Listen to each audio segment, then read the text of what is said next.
Welcome to social post. నేను Nihal. So మనకి high income ఉన్నప్పటికీ దగ్గర 1,00,000 నుంచి 1,50,000 వరకు హై ఇన్కమ్ ఉన్నప్పటికీ ఎందుకు మన ఎక్స్పెన్సెస్ కనుక అంత హై ఉన్నాయి, ఎందుకు ఇప్పుడు కూడా మనం పేదరికంలోనే ఉంటున్నాం, ఎందుకు మనం ఎవ్రీ మంత్ అనేది ఎంతో కొంత మనం అప్పు చేయాల్సి వస్తుంది, దీని గురించి మాట్లాడడానికి చంద్రశేఖర్ గారు ఉన్నారు, మ్యూచువల్ ఫండ్ డిస్ట్రిబ్యూటర్. ఒకసారి మన సార్తో మనం మాట్లాడదాం. Hello sir, welcome to social post. Yes sir, ఇప్పుడు మనకి హై ఇన్కమ్ ఉన్నప్పటికీ ఎవ్రీ మంత్ మనం జాబ్ చేస్తాం, హై ఇన్కమ్ ఉన్నప్పటికీ ఎందుకు ఇప్పుడు మనం పేదరికంలోనే ఉంటున్నాం, ఎవ్రీ మంత్ ఎంతో కొంత అప్పు చేయాల్సే వస్తుంది, క్రెడిట్ కార్డు రూపంలో కానీ వేరే ఇతర ఏ కారణాలు అయినా కానీ అప్పు చేయాల్సి వస్తుంది. దీనికి వల్ల రీజన్ ఏమున్నారంట సార్? మన ఇండియాలో చూసుకుంటే సార్, ఫస్ట్ రీజన్ ఇన్ఈక్వాలిటీ అంటే ఇంబ్యాలెన్స్ డిస్ట్రిబ్యూషన్ ఆఫ్ వెల్త్. అంటే మీరు చూసుకుంటే రిచెస్ట్ పీపుల్ ఎంత పర్సెంటేజ్లో ఉంటారు మన ఇండియాలో? We can count in some fingers or some less percentage, correct? So అలాగే ఇన్కమ్ కూడా డిఫరెంట్ పీపుల్ ఇన్కమ్ కూడా ఏంటంటే it is not distributed properly among Indian population. Imbalance అనేది ఉంటుంది, ఫస్ట్ రీజన్. సో తర్వాత శాలరీ క్లాసెస్లో చూసుకుంటే లాస్ట్ డికేడ్స్ నుంచి చూసుకుంటే మన కాస్ట్ ఆఫ్ లివింగ్ పెరుగుతుంది, ఇన్కమ్ పెరగట్లే compare to that cost of living. ఇలాంటి సిచ్యువేషన్స్లో ఏం చేస్తారో ప్రతి ఒక్కరు ఇన్వెస్ట్మెంట్స్ అనేది చేయలేదు. ఎందుకంటే మీరు ఎంతైనా ఏమో అమౌంట్ చెప్పొచ్చు, ₹1,00,000 అనొచ్చు, 2,00,000 అనొచ్చు, ఎంతైనా వాళ్ళ కాస్ట్ ఆఫ్ లివింగ్ పెరిగిపోతుంది. ఎందుకంటే వాళ్ళ లైఫ్ స్టైల్ వేరేగా ఉంటుంది, వాళ్ళ కాస్ట్ ఆఫ్ లివింగ్ కూడా అలాగే ఉంటుంది, బయట ఖర్చులు కూడా అలాగే ఉన్నాయి. వాళ్ళకి కావాల్సినట్టుగా ప్రతి ఒక్క మన వచ్చిన ఇన్కమ్ బట్టి అలాగే ఖర్చు పెడుతుంటారు, రైట్? సో అది రెండోది మేజర్. సార్ ఇంకోటి ఏంటంటే సార్, మనం మాట్లాడుకుంటే చాలా హై ఎక్స్పెన్సెస్ అనేది మనకి మన మెట్రోపాలిటన్ సిటీలో కనబడుతుంటుంది. లైక్ హై కాస్ట్ లివింగ్ ఒకటి, తర్వాత lack of safety nets. Okay, అంటే చూసుకుంటే మాట్లాడుకుంటే పాయింట్ వైజ్ మాట్లాడుకుంటే స్కై రాకెటింగ్ హౌసింగ్ కాస్ట్. అంటే ఇప్పుడు ఒక ఇల్లు కొనుక్కోవాలనుకుంటే మనం ఎంత పెట్టాలి? 1,50,000 పెట్టాలి.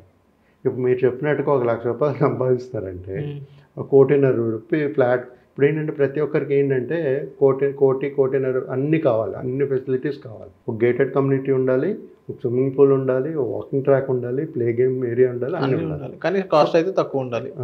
కాస్ట్ లేదు అలాగా 1.1 ప్లస్ ఉందండి.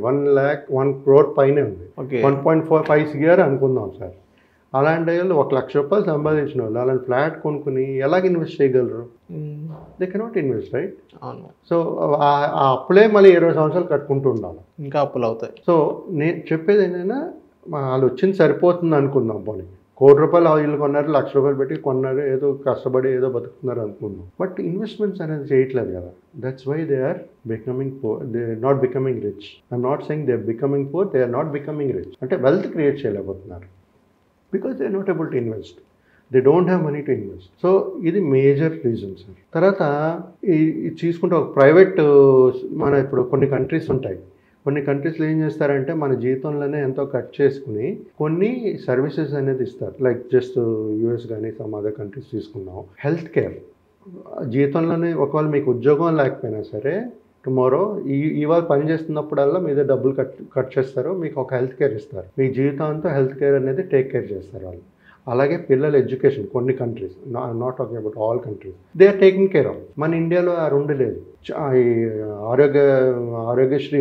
ఆరోగ్యశ్రీ ఉన్నాయి కొన్ని, కానీ అది పేదవాళ్ళు, poor people. But what about middle class people who are not able to afford? So in జనరల్గా ఓవరాల్గా కవర్ అవ్వట్లేదు. వాళ్ళు మళ్ళీ సపరేట్గా ఒక ఇన్సూరెన్స్ తీసుకోవాలి, మళ్ళీ కవరేజ్ తీసుకోవాలి, దానికి మళ్ళీ ఎక్కువ డబ్బులు కట్టుకోవాలి. When they don't have, and cost of living is so much high, income తక్కువ ఉండేటప్పుడు ఎలా కొనుక్కోగలరు ఇవన్నీ? So some of the countries health care, ఇలాంటి ఎడ్యుకేషన్, పిల్లల ఎడ్యుకేషన్ కూడా are taking care by the government, right? అలాంటిది కానీ మన ఇండియా కానీ ఆ స్టేజ్ కానీ డెవలప్ అవుతే is very well and good that everybody can become invest and well create a well. అంటే మేజర్ two reasons సార్. ఒకటి హెల్త్ ఇన్సూరెన్స్, ఒకటి హెల్త్ కేర్కి, ఎడ్యుకేషన్కి చాలా ఎక్కువ ఖర్చు పెడతారు. అవును. ఎందుకంటే ఇప్పుడు మీరు చూడండి, పిల్లల ఎడ్యుకేషన్ వీళ్ళు ₹1,00,000 జీతం అయితే వాళ్ళు పిల్లలు మంచి స్కూల్కి ఎక్కువ డబ్బులు తీసుకునే స్కూల్స్కే పంపిస్తారు, ఎందుకంటే వాళ్ళ ఎడ్యుకేషన్ బాగుంటుంది అని చెప్పి పంపిస్తారు. IB curriculum it's beyond our affordability. అది ఆలోచించట్లేదు. మన ఆల్టర్నేటివ్స్ ఉంటాయి కానీ but they don't look at దాన్ని, చూడరు దాని గురించి. సార్ ఇప్పుడు మీరు ₹1,00,000 ఉన్నప్పటికీ ఎందుకు రిచ్ కాలేకపోతున్నారు అన్నారు. సో వాళ్ళు ఎలా సెటిల్ చేయాలంటారు? ఇప్పుడు ₹1,00,000 సంపాదించిన వాళ్ళు ఇల్లు అయితే కొనకూడదు ఫస్ట్ ఆఫ్ ఆల్, మీరు చెప్పిన ఎగ్జాంపుల్లో అయితే. సో వాళ్ళ ఈఎంఐస్ అనేది ఎంతో కొంత ఉంటుంది. ఎంత పర్సెంట్ వరకు ఈఎంఐ మనం పే చేయాలి, ఎంత పర్సెంట్ వాళ్ళ ఫ్యామిలీ కోసం ఇన్క్లూడ్ చేయాలి?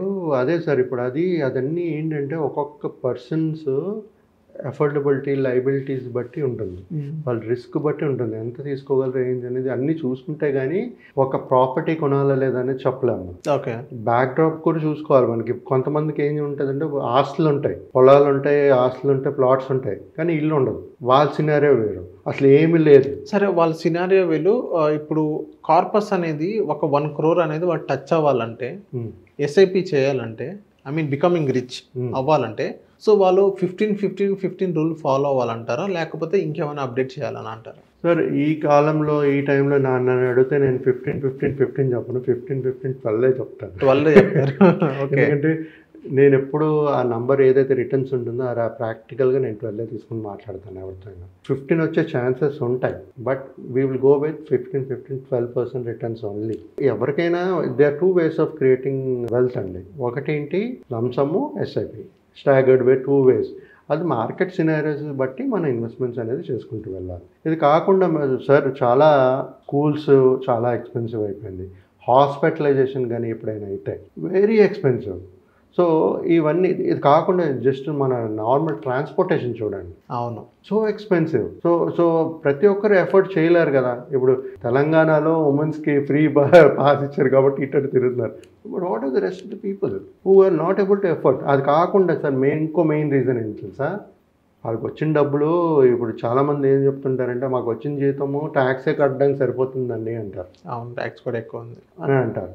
కొంతమంది ఏమంటారు, మనం ఇన్వెస్ట్ చేయండి, మంచి వెల్త్ క్రియేట్ చేయండి అని చెప్తుంటాం. వాళ్ళు ఏమంటారు తెలుసు సార్, వెల్త్ క్రియేట్ అవుతే మనం 12.5% ట్యాక్సేషన్ కట్టాలి కదా, లాంగ్ టర్మ్ క్యాపిటల్ గెయిన్స్ కట్టాలి కదా అంటారు. మీకు అర్థమైందా? People are stopping to invest. మనకు ట్యాక్స్ కట్టాలి కదా అని చెప్పి వెల్త్ క్రియేట్ చేసుకోవట్లేదు. That is one of the reason. Taxes ఎక్కువ కడుతున్నారు, కరెక్టే, ట్యాక్స్ కట్టిన వాళ్ళు కూడా అడుగుతుంటారు. ఇప్పుడు మిగతా కంట్రీస్లో చూస్తున్నారు కదా, ఇంత డబ్బులు కడుతున్నాము, మా గవర్నమెంట్ మాకేమి ఇస్తుందని. అవును, whether they are giving hospitalisation free or they are giving free education to our children, what they are doing అంటారు. సమ్ పీపుల్ చాలా తక్కువ మంది అలాగ ఆలోచిస్తారు. సో ఈ విధంగా ఇవన్నీ రీజన్స్ సార్ ఎందుకు వాళ్ళు ఇంకా పూర్గా ఉంటున్నారని. సో ఇవన్నీ మనం ఒక వెల్ ప్లాన్డ్గా ప్లాన్ చేసుకుంటే ఎంతో కొంత స్టెప్ బై స్టెప్ వెల్త్ అనేది క్రియేట్ చేయగలుగుతాం. మా జీవితంలో ఏదో ఒక ఆబ్స్టకల్స్ ఉంటూనే ఉంటాయి. We have to overcome that and start investing, what ever it is, చిన్నదో పెద్దదో ఎంతో కొంత ఇన్వెస్ట్ చేస్తూ వెళ్తే ఆ వెల్త్ అనేది క్రియేట్ అవుతుంది. They don't remain poor. So thank you sir, మా థ్యాంక్ యూ.